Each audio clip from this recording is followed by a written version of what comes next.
प्रभु यीशु मसीह के नाम में एक बार फिर से आप सबों को जय मसीह की। परमेश्वर का मैं धन्यवाद करता हूं कि परमेश्वर ने मेरी ज़िंदगी में एक बार फिर मौका दिया ताकि मैं परमेश्वर की वाणी को आप लोगों के बीच में रख सकूं और बता सकूं। तो चलिए हम शुरू करते हैं परमेश्वर के वचन को। शाम का टाइम था और मैं शाम को बैठा हुआ था, तो अचानक से मेरे मन में ये आवाज़ आई और मेरे दिल में ये आवाज़ आई, तू एक काम कर, इस टॉपिक के ऊपर प्रचार कर, इस विषय के ऊपर प्रचार कर। तो परमेश्वर ने मेरे मन में इस बात को डाला, आप लोगों के साथ इसके बारे में मैं बातचीत करूं। तो परमेश्वर ने मेरे मन में इस बात को डाला कि तो इसके विषय के ऊपर प्रचार कर। तो मैं परमेश्वर का धन्यवाद करता हूं कि उसने मेरी ज़िंदगी में ये समय दिया, अवसर दिया ताकि मैं आप लोगों से बातचीत करने पाऊँ। मैं कोई बड़ा भविष्यवक्ता नहीं हूँ, ना मैं कोई प्रेरित हूँ, ना मैं कोई बड़ा ज्ञानी इंसान हूँ, लेकिन जो परमेश्वर ने मुझे दिया है उसको मैं आपके सामने रखूँगा। और आप विश्वास करो ना करो कोई फ़र्क नहीं पड़ता है, लेकिन सच्चाई जो है वो मैं आपको बताऊंगा परमेश्वर के वचन में से। तो चलिए हम शुरू करते हैं परमेश्वर के वचन में से। आज का समय, आज के टाइम के अंदर यदि हम ध्यान दें, अपनी नज़र और ज़्यादा बाहर घुमा के देखें, तो मेरे भाइयों मेरी बहनों, आज का इंसान जो है वो पूरी तरह से बदल चुका है। किसी को कुछ लगता नहीं है कि वो गलत कर रहा है या सही कर रहा है। आज का इंसान जो है वो सिर्फ अपनी तरक्की चाहता है, अपना स्वार्थ चाहता है, अपने आप को बड़ा ज्ञानी बनता है और समझता है और दाता बनता है। मैं ये नहीं कहता हूँ कि ज्ञान होना हमारे लिए बुरा है या दाता बनना बुरा, लेकिन मैं ये बात नहीं कह रहा हूँ, होना चाहिए सबके पास। लेकिन अगर आपके पास ज्ञान है, समझ है, आप बड़े एक्सपर्ट हैं और बड़े स्कॉलर हैं, ठीक है, अच्छी बात है, लेकिन अगर आपके पास ज्ञान और समझ है, बाइबल की पूरी नॉलेज भी है आपके पास, आप रोज़ बंदगियां करते हैं, रोज़ दुआएं करते हैं, आप एक्सपर्ट हैं, सबसे बढ़िया हैं, ठीक है, बहुत अच्छी बात है। लेकिन मेरे भाइयों मेरी बहनों, याद रखना, संस्थाएं आपको ज्ञान दे सकती हैं, समझ दे सकती हैं, बड़ा इंसान बना सकती हैं, बड़ा व्यक्ति भी बना सकती हैं, आपको महान भी बना सकती हैं। लेकिन अगर ये सब कुछ आपके पास है, अच्छा है, ठीक है, लेकिन अगर आपके पास पवित्र आत्मा का अभिषेक नहीं है या पवित्र आत्मा का वरदान आपके पास नहीं है, तो क्या फ़ायदा ऐसे ज्ञान का। संस्था आपको बहुत कुछ दे सकती हैं, लेकिन याद रखना, कभी आपको अभिषेक नहीं दे सकती, कभी आपको वरदान नहीं दे सकते। मेरे भाइयों मेरी बहनों, मैं आपसे ये कहना चाहता हूँ, आज ज्ञान ही होना सिर्फ काफ़ी नहीं है। बड़ा ज्ञानी बनना, मैं ज्ञान के खिलाफ नहीं हूँ, मेरा कहने का मतलब है, अगर आज भी इंसान ज्ञान से पवित्र होता था तो शैतान के पास भी बाइबल का बहुत ज़्यादा ज्ञान है, वो पवित्र क्यों नहीं था। इसलिए इंसान के पास ज्ञान होना बहुत ज़रूरी है। पर मेरे भाइयों मेरी बहनों, याद रखना, इस सब से बढ़कर हमें कुछ और भी चाहिए। जो हमारी आत्मा जो है वो आत्मिक वचन की भूखी और प्यासी है। याद रखना, हमें पवित्र आत्मा के अभिषेक और उसके वरदानों की सबसे ज़्यादा ज़रूरत है, जो हमें परमेश्वर के राज्य में दाखिल होने के लिए कोई नहीं रोक सकता है। आज कितने सारे पास्टर हैं, मैं किसी को बुरा नहीं कहूँगा, पर जो गलत है, जो गलत होता है। आज कितने पास्टर संडे के दिन चर्च में आराधना के लिए चले जाते हैं, शुरू होते हैं, तो उनके जो बेटे होते हैं, बस वो क्या करते हैं, बैठ कर के व्हाट्सएप, फेसबुक और इंस्टाग्राम चालू हो जाता है, लड़कियों के साथ चलना, और लव स्टोरी जो है उनके साथ एक दूसरे के साथ चलना स्टार्ट हो जाती है, एक दूसरे के साथ गलत तरीके से गलत चीज़ें भेजना। क्या ये चर्च के अंदर यही मसीहत है? मैं आपसे ये कहना चाहता हूँ, ये मसीहत नहीं है, ये क्रिश्चियनिटी नहीं है। परमेश्वर की वार्निंग और चेतावनी है कि हमें परमेश्वर से डरना चाहिए। इसलिए मैं आपसे कहना चाहता हूँ, परमेश्वर से डरो और परमेश्वर का खौफ मानो। आज जवान लड़कियाँ, चाहे वो शादीशुदा हो, चाहे वो कुंवारियाँ हो, लेकिन वो अपने घर के अंदर अपने पति के साथ शेरनी बन जाती हैं, लेकिन जैसे संडे का दिन आ जाता है चर्च के अंदर, तो संडे में जब अंदर चले जाती हैं तो वहाँ पे वो कबूतर बन जाती हैं। और वैसे ही पति भी घर के अंदर अपनी पत्नी के सामने शेर बन जाते हैं, लेकिन संडे के दिन जब चर्च में चले जाते हैं तो वहाँ पर बिल्कुल वो कबूतर बन जाते हैं। मैं आपसे ये कहना चाहता हूँ, दिखावे की ज़िंदगी मत जिए, दिखावे का जीवन मत जिए। बाहर कुछ और बनना, अंदर कुछ और बनना, ये दिखावे की ज़िंदगी मत जिए, क्योंकि परमेश्वर सब कुछ देख रहा है। नीति वचन उसका 15 उसकी 3 के अंदर लिखा हुआ, परमेश्वर की आंखें सभी स्थानों पर लगी रहती हैं, वो भले और बुरे दोनों को देखती रहती हैं। मेरे भाइयों मेरी बहनों, बहुत सारे लोग ऐसे हैं जो बाहर से जैमसी करते हैं और बंदगियां करनियाँ और प्रभु के 1-2 गीत गाने और प्रचार करना और बाहर आकर के कुछ और बन जाना। ये सब दिखावे की ज़िंदगी। बाइबल के अंदर लिखा हुआ, यीशु मसीह ने कहा है, तुम लोगों को दिखाने के लिए ये धर्म के काम मत करो। और यीशु मसीह ने ये भी कहा है, जो मुझसे हे प्रभु कहते हैं, उनमें से हर एक परमेश्वर के राज के अंदर दाखिल नहीं होगा, परंतु वही जो मेरे स्वर्गीय पिता की इच्छा पर चलते होंगे। हम कभी भी दिखावे की ज़िंदगी मत जिए। मैं आपसे ये कहना चाहता हूँ, मत जिए। मेरे भाइयों मेरी बहनों, याद रखना, रोमियो की पत्र के अंदर लिखा हुआ है, पाप की मजदूरी मौत है। हम प्रत्येक दिन में, चाहे हम इस धरती के ऊपर रहते हैं, चाहे हम खा रहे हैं, चाहे पी रहे हैं, चाहे जो भी कर रहे हैं, सब कुछ कर रहे हैं, एक मान लो कि हमारी एक प्रत्येक दिन की एक वीडियो फिल्म तैयार होती है, और जिस दिन हम मर जाएंगे हमें परमेश्वर के सामने खड़े होना पड़ेगा, और जो कुछ भी हमने किया होगा वो सब कुछ एक वीडियो की तरह खुल जाएगा और हमारा न्याय किया जाएगा परमेश्वर के सामने। जो भी हमने काम किया वो परमेश्वर के सामने प्रकट हो जाएंगे।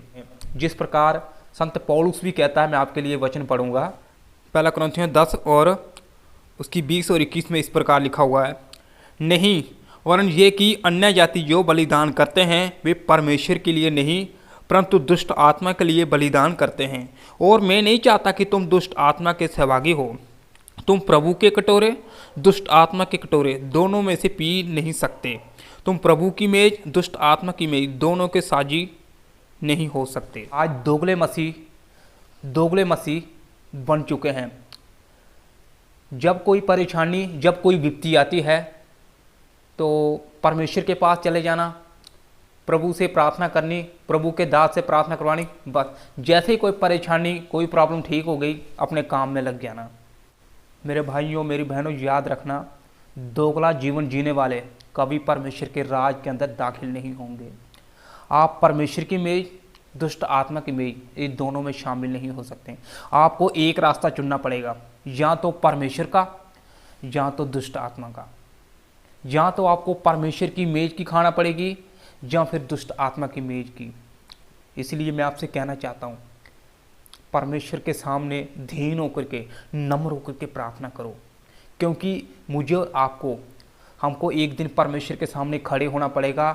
एक एक बात का, चाहे हमने अच्छा किया है चाहे हमने बुरा किया है, हमें एक एक बात का हिसाब और उसका जवाब देना पड़ेगा। मेरे भाइयों मेरी बहनों, हम नकली मसीह मत बने, दिखावे की ज़िंदगी मत जिए। कुछ ज्ञान सबके पास है, समझ सबके पास है, लेकिन आज कमी है सिर्फ हमारे अंदर पवित्र आत्मा का अभिषेक नहीं है। पवित्र आत्मा का अभिषेक है ही नहीं है हमारे जिंदगी में, उसका चानन, उसकी रोशनी हमारे अंदर नहीं है, उसके वरदान नहीं है हमारे अंदर। और लास्ट वचन मैं आपके सामने पढ़ना चाहता हूँ, मत्ती रचित सुसमाचार 10 और 28। यहाँ इस प्रकार लिखा हुआ है, जो शरीर को घात करते हैं पर आत्मा को घात नहीं कर सकते, उनसे मत डरना, पर उसी से डरो जो आत्मा और शरीर दोनों को नरक में नाश कर सकता है। यीशु मसीह ने मत्ती रचित समाचार के अंदर इस बात को कहा, जो शरीर को घात करते हैं उनसे मत डरो, वरन उसी से डरो जो शरीर आत्मा दोनों को नरक में नाश कर सकता है। मेरे भाइयों मेरी बहनों, मैं आपसे हाथ जोड़ के कहना चाहता हूँ, प्लीज़ परमेश्वर से डरो। आज हमारे पास समय बहुत कम रह चुका है। यीशु मसीह संसार के अंदर वापिस शीघ्र बहुत जल्द आने वाला है, बहुत जल्द आने वाला। उसी से मत डरो जो शरीर को घात करते हैं, पर उससे डरो जो शरीर और आत्मा दोनों को नरक में नाश कर सकता है। और वो सर्वशक्तिमान परमेश्वर है। हमें परमेश्वर के सामने खड़े होना पड़ेगा, एक एक बात का हमको जवाब देना होगा। प्लीज मैं आपसे कहना चाहता हूं, नकली मसीह मत बनो, नकली मसीह जिंदगी मत जियो, और सच्चे परमेश्वर के दास, सच्चे परमेश्वर के सेवक बनो। दिखावे की जिंदगी मत जिए, हम दिखावे की जिंदगी मत जिए। ये परमेश्वर की वार्निंग और परमेश्वर की आवाज़ है मेरे भाइयों मेरी बहनों। याद रखना, हमें परमेश्वर के सामने खड़े होना पड़ेगा, और हमने चाहे अच्छा चाहे बुरा किया होगा, उसी के हिसाब से हमारा न्याय किया जाएगा। आज ही हमारे पास समय है, आज ही हमारे पास मौका है, हम पश्चाताप कर लें, तौबा कर लें, परमेश्वर के सामने अपनी गलतियों को मान लें। और पहला यूहन्ना 1:8 में लिखा हुआ, यीशु 8 और 9 में, यीशु के लहू में, उसके नाम में इतनी ताकत, इतनी सामर्थ है। यदि आज भी हम अपने पापों को, अपनी गलतियों को मान लेते हैं, तो वो आज भी हमारे पापों को क्षमा करने के लिए विश्वास योग्य और धर्मी है। मेरे भाइयों मेरी बहनों, बाइबल के अंदर यीशु मसीह ने एक बात कही है, जो मुझसे हे प्रभु कहते हैं, उनमें से हर एक परमेश्वर के राज में दाखिल नहीं होने पाएगा, परंतु वही जो मेरे स्वर्गीय पिता की इच्छा पर चलता है। उस दिन बहुत तेरे मुझसे कहेंगे, हे प्रभु, क्या हमने तेरे नाम से बड़े चिन्ह चमत्कार नहीं किए? क्या तेरे नाम से दुष्ट आत्मा नहीं निकाली? याद रखना, उस दिन यीशु मसीह कह देगा, मैं तुम्हें जानता नहीं हूं। भविष्यवाणियों के पीछे मत भागो, चमत्कारों के पीछे मत भागो, आशीष के पीछे मत भागो। जिस प्रकार नीति वचन के अंदर लिखा होगा, चांदी के नायक को ढूंढो, गुप्त धन के समान उसकी खोज में लगा रहे, तब तो यहोवा के भय को समझने पाएगा। इसलिए मेरे भाइयों मेरी बहनों, मैं आपसे हाथ जोड़ के कहना चाहता हूं, प्लीज आज भी हमारे पास ये समय है, हम अपनी गलतियों को, अपने गुनाहों को परमेश्वर के सामने मान लें। यदि आज भी हम नम्र और दीन होकर के प्रार्थना करते हैं और प्रभु के सामने पश्चाताप करेंगे, प्रभु यीशु मसीह आज भी हमारे पापों को क्षमा करने के लिए तैयार है। सिर्फ ज्ञान होना ही काफ़ी नहीं है, सिर्फ समझ, बड़ा दाता, बड़ा ज्ञानी बनना ही काफ़ी नहीं है मेरे भाइयों। उसके साथ साथ हमारे अंदर पवित्र आत्मा का अभिषेक होना बहुत ज़्यादा जरूरी है। पवित्र आत्मा के वरदान, पवित्र आत्मा की सामर्थ्य के बगैर, पवित्र आत्मा के बगैर हमारी जिंदगी, हमारा जीवन जो बिल्कुल मरा हुआ है और अधूरा पड़ा हुआ है। बाइबल के अंदर लिखा, जिस मनुष्य के अंदर परमेश्वर का आत्मा नहीं, वो परमेश्वर का जन्म भी नहीं है। इसलिए अगर हमें परमेश्वर के राज्य में प्रवेश करना होगा, उसके न्याय के सिंहासन के सामने खड़ा होना पड़ेगा, तो हमें पवित्र आत्मा के वरदान और पवित्र आत्मा का अभिषेक हमारे अंदर होना बहुत ज़्यादा जरूरी है। पवित्र आत्मा का अभिषेक होना बहुत ज़्यादा जरूरी है। ज्ञान तो सबके पास है, समझ सब देते हैं, सब बांटते हैं ज्ञान, पर पवित्र आत्मा का अभिषेक, पवित्र आत्मा का वरदान कोई नहीं दे सकता है। इसलिए मैं आपसे हाथ जोड़ के कहना चाहता हूँ, परमेश्वर से डरो, खुदावंत से डरो और उसके पास आओ, उसके सामने दीन होकर के, नम्र होकर के प्रार्थना करो। यदि आज भी आप प्रार्थना करेंगे तो यीशु मसीह का वायदा है, वो विश्वास योग्य धर्मी है, हमारे गुनाहों को, हमारे गलतियों को क्षमा करने के लिए। मेरे भाइयों मेरी बहनों, आज समय बहुत कम रह गया है यीशु मसीह के आने का, क्योंकि इस संसार के अंदर अफरत नफरत का माहौल मचा हुआ है। अहंकार, लड़ाइयाँ, झगड़े, खूनी युद्ध एक दूसरे के साथ छिड़ चुके हुए हैं। लोग एक दूसरे के साथ कत्लेआम करने में लगे हुए हैं। गलत काम, व्यभिचार में लोग फंसे हुए हैं। जवान लड़कियाँ, जवान लड़के गलत काम, गंदे काम, व्यभिचार में फंसे हुए हैं।